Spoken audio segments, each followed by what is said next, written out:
Last week, I did my first interview for this series with Poornima, the owner of Tara Herbals.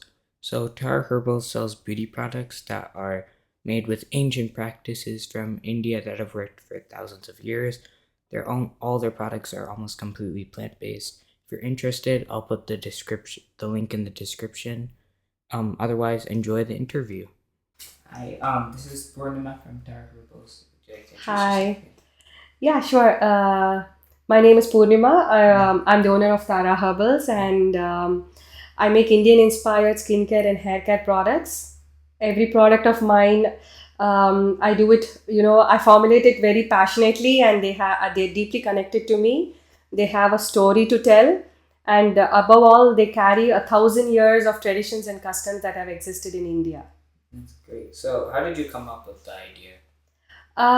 This idea, it was not like I wanted to start as a business, but all the process started when I was diagnosed with an autoimmune disease, which is alopecia areata. It is basically, I get bald patches. It's an autoimmune disease, and patches of hair falls off and it will not grow back. You will get patches all around your head. I tried 3 years of all medicines. It didn't work, and it is back 10 years ago, and when I switched by stopping all the store bought products and switched back to my traditional hair wash powders and skincare products, I started seeing a visible difference. So it is not just that it's something existed for 1,000 years. I really understood the power, why those products have been existed in Indian culture and traditions and every household for thousands of years. And I wanted to bring the power of that and make it accessible to all over the world. And that's how I started my business. So, where do you like grow your materials at home, or do you like get them from India? It's a mix of both. For example, neem, my hair oils, I add neem leaves. It's a process of, a heat process of adding all the herbs to the oil and making the process. I will not get neem here in India, in US. So I grow the plant myself and I harvest the leaves while making the oil. And aloe vera, I think Austin has good weather to grow, so I grow aloe vera and some other herbs as well. And as I said, others are also being sourced and brought from India. So, my family I get some stuff from India too, and it's definitely a process. So, like, how do you manage the complexity of that? Yeah, nothing comes easy, Ainesh. It is really tough because, when I need it, there might be my vendors are out of stock. So I really have to be ahead of time thinking like when I have to plan to get it. And I really have to get very fresh herbs, right? I can't get stale ones also. I don't want to give a bad quality to people. So I do have my list of customers, in the sense, my list of vendors, and I be in touch with them. And whenever they get the product, I always request them to keep them aside for me because it's going to be tough for me to bring a single product all the time. So they accumulate the product for me and then they ship it together for me. Yeah. So, like, on that, so like as you like scale your business up, like how do you like what's your plan for like keeping the complexity managed? Uh, yeah, being a small business, it is all constrained because it is, as of now, I don't have employees. It is made by me, packed by me, shipped by me. So I'm the single person who's doing all that at the moment. But I do see some response now, and I alone would not be able to make the business grow. So it is, I am walking into the next phase of my business where I have to consider hiring people and making my business in autopilot mode, where even if I'm not there, it has to run by itself. So I'm working on that to to tackle all the complexities and as well as to grow my business. You're talking about your distribution. So, like as a single person, what's the scale of that? See, when a small business as an mompreneur, when I started, it all worked out good. I had that time to take care of my kids as well as time to formulate my products because I really wanted to give the best of the product to people, and I had the time and energy to formulate. That helped a lot when I was the sole person. Nothing drastic was happening at that time. But now that the products have been accepted by the people, and it has been spreading around, and when the business is scaling up, as a single person, I'm not able to manage.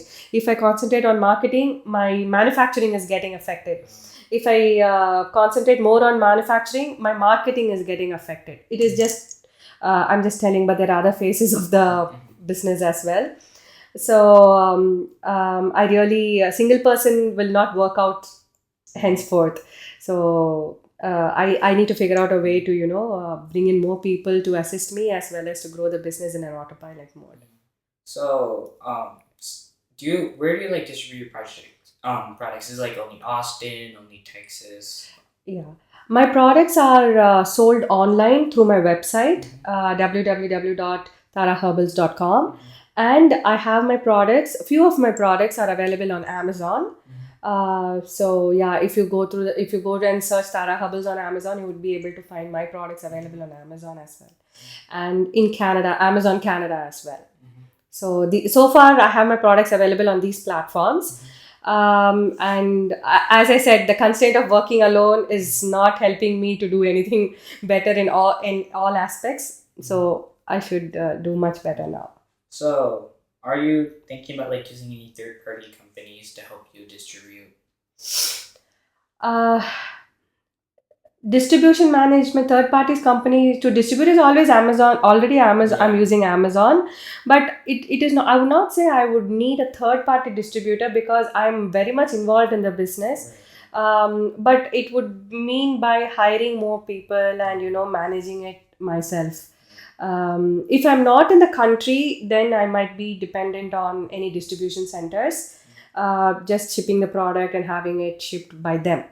But since I'm very much there in the country, I want to do it all by, as under the roof of Tara Herbals, and go ahead. So, we talked a little bit about marketing. So, for your marketing, do you use like any social media? Yes, social media platform, Instagram is my major source of marketing at the moment. I run through, I run ads in Instagram and Facebook. And Facebook also, I'm trying to leverage the groups available in Facebook. So that's also my another marketing system. And I'm trying to get to learn already all these, but TikTok is another issue that I haven't touched. So, but social media is my major marketing platforms.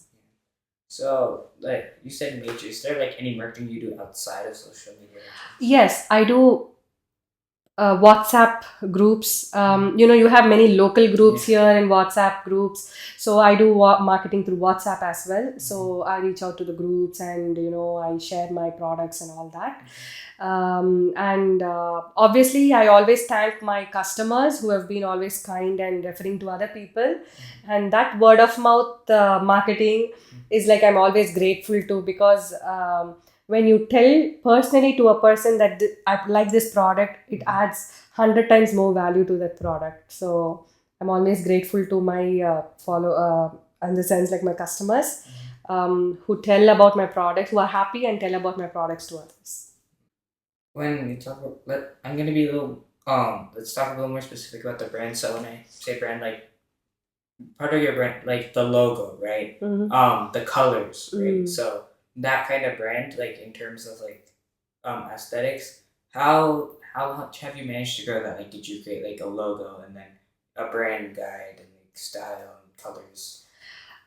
From the beginning, I was always inclined to be very natural, and because it's all natural, and always I wanted to incorporate the background of my country, where I came from, and giving that country and those people whatever that respect I have to give to them for giving all this for years. I wanted to always connect with that. And obviously, nature is green, so I wanted to be always incorporating the green color. And these are all handmade products, so that is why in my logo I have the pestle and mortar, because it always, I think, it synchronizes with the handmade thing. and the leaves, coming, representing the herbs, and so I was like, I would not say it is a very great graphic design and all that, but to what knowledge I had and when I started and how I wanted to be, that's how I chose my logo. And colors also, just basically with my knowledge of being it, to be connecting it with the nature. So that is how it is. And my tagline is shine like a star. It's Tara means star, if you know, in Sanskrit and in Hindi, Tara means star. And I really want people to shine like a star, inside out. So if you even if you are inside, if you are like, shining like, if you are shining but your outside is not shining, it means, that is where I want to introduce my products to you, to shine outside and inside. And if you're a person who are already shining outside, but it is also necessary to be a person shining inside as well. So that is why I chose that Tara name as well. So, like, what's your target market? Like, besides like people, who need help with their skin, like in like demographics, basically. It is like, I don't want to categorize it like only for this and that. So yeah, that is my demographic and age plans. That's my target customers, I would say. Initially, I started, since it has my personal story of hair care, hair loss. Hair is a very vital part of everybody. Everybody likes to have pretty hair. So I initially started with hair care products of shampoo bar and hair oils. So I have an affinity towards my hair care products. So my target audience from the beginning have always been people who are losing hair, and then having trouble growing their hair, because my products are, they give a uh, I give a very 100, I would not say, I should not comment like 100%, but a high satisfaction rate of, in terms of taking care of your hair and growing your hair back. So my target audience are people with hair care problems. And yeah. So going into like your product, so what would you say, like, how should I put this? So I along with like the fact that like a high satisfaction rate and it's sourced from India, like what else would you like market to your customers that makes your brand different from your products different from others? Um, yes. Like sustainability, for example. Yeah, my products, thanks for bringing up that. I take immense pride in giving products that have no preservatives, because the body wash, the hair wash powder, shampoo bars, the soaps, the face packs, everything are preservative free.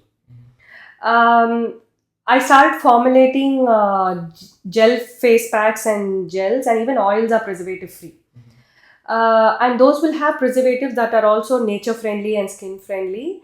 And those gels are only because for people who are like, they don't even want that time, they want it easily applied to themselves. And face packs might fall off, like when you apply and when you are sitting for some time, they dry and they fall, they might, so people are not comfortable in that way. So my customers were requesting me like, can you get a better product where it stays there stiff and it doesn't fall down? We do like the product, but in a different consistency and all that.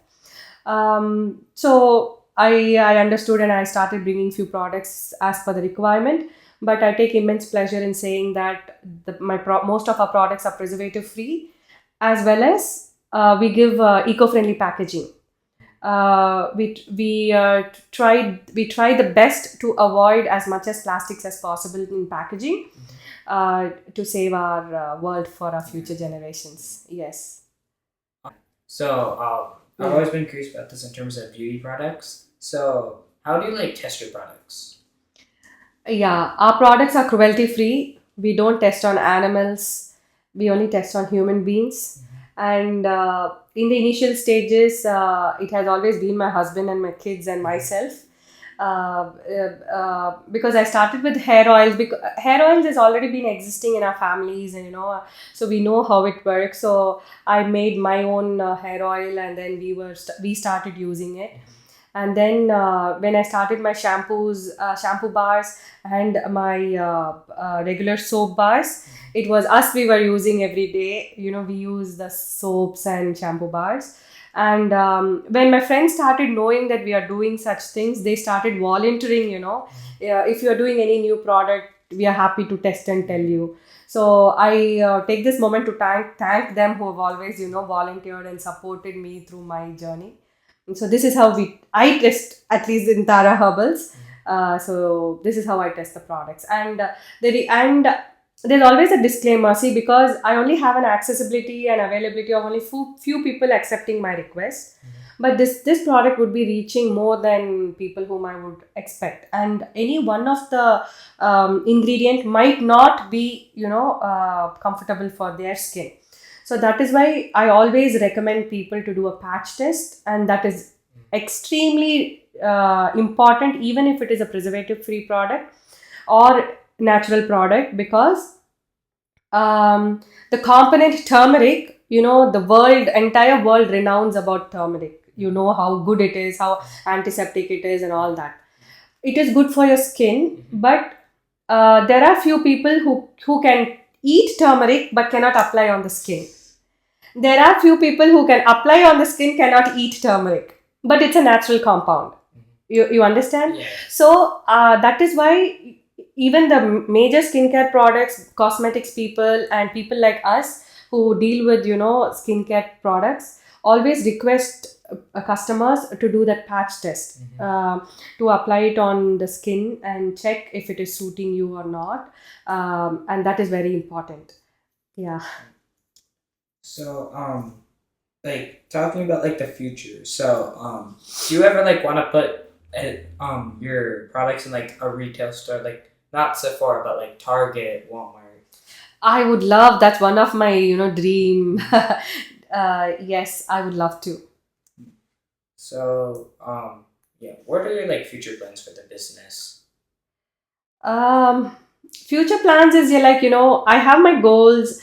I want my business somewhere, like as you asked, if I want my products to be there in Target and Walmart, but it's not going to be an easy journey, right? Yeah. If that is my final goal, I would have number of steps to go, my small steps to attain. So that is how I plan, I work, and it is just going to be a step by step process for me to achieve my final. I would not say that as my final dream, but wherever I want to reach, it's always I make small goals, and after I reach that, then I move forward with another goals, and that is how I've been planning my future and forward. Um, One last thing, like specifically as an entrepreneur, is there like anything you want to say? Ah, entrepreneurship is like extremely rewarding, also extremely tiring. It is also extremely disappointing. Hard work. It's extremely hard work, but you cannot become an entrepreneur if you're not ready to face all this. But above all, as I said, my extremely rewarding factor is what I really like of it, because I'm extremely happy that I'm able to serve people with a product that is very good to, from the nature to them. It's like almost the nature. So that is a very rewarding part for me, and I take satisfaction and pride from it a lot. So as an entrepreneur, I love what I'm doing. Thank you. Thank you, Anish. Thank you very much for this opportunity, and all the best for your endeavors.